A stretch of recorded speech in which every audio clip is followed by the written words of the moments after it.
we were talking in this interview. There's a lot of aspects of it, but one of the reasons that I liked Orrin's piece was he talked about the connections between this terrorism and this white supremacist attack and quote unquote mainstream conservatism is more tenuous than you would want it to be. And, I say that really advisedly because obviously I have no problem ripping into the right. It's a big part of what we do. And I think that right-wing politics and modern conservatism is profoundly retrograde and destructive to the country and at odds with our and the planet's future on a political, economic level. But I would say this.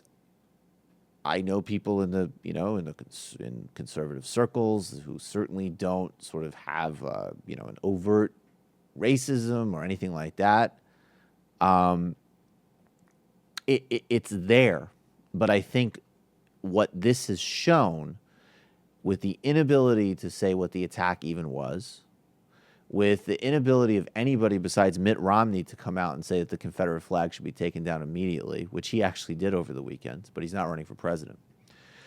We're seeing a party, as we've discussed on the show, that literally cannot even acknowledge the most basic realities of race in ways that are not only, profoundly disturbing, are now being sort of shown to really be connected deeply with some of their donor base and clearly their voter base. And I want to start by playing the sound of Lindsey Graham as he stumbles his way through his answer on the Confederate flag, and then we'll get to this other very important story about a Republican donor, big Republican donor, who is really one of the prime racist activists in America. But first, let's listen to this Lindsey Graham sound. This was on CNN. Lindsey Graham was back in South Carolina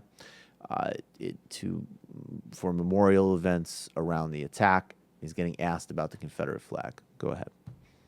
Is it time to stop flying the Confederate flag? Well, at the end of the day, it's time for people in South Carolina to revisit that decision. Would be fine with me, but this is part of who we are. The flag represents to some people a civil war, and that was the symbol of one side. To others, it's a racist symbol, and it's been used by people. It's been used in a racist way.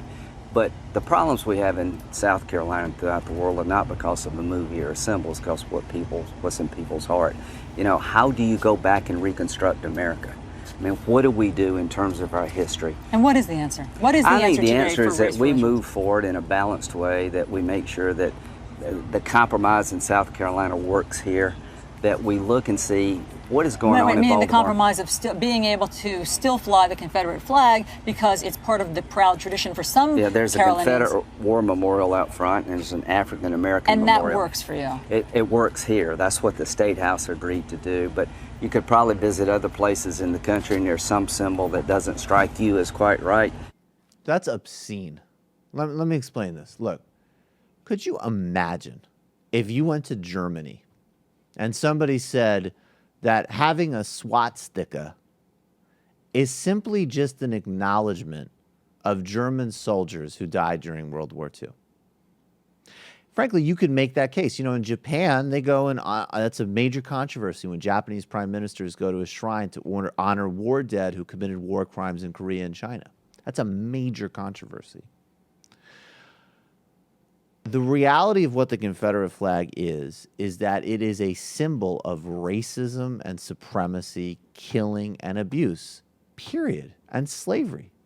That's it.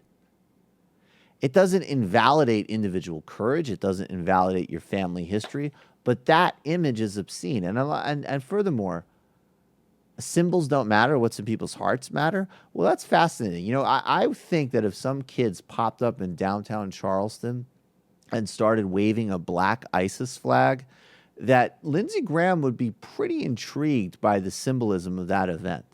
I don't think he would be like, oh, well, it just matters what the symbolism is. Symbolism is irrelevant. I would need to know what's in those kids' hearts. The Confederate flag is an obscene flag. It's also it's a flag of treason. I mean, this is a flag that flew for quite literally insurgents and terrorists that wanted to break up America so they could preserve an institution of slavery. And it has been used ever since as a symbol of domination, killing, and abuse. That's what it is. Period. There's no debate about it.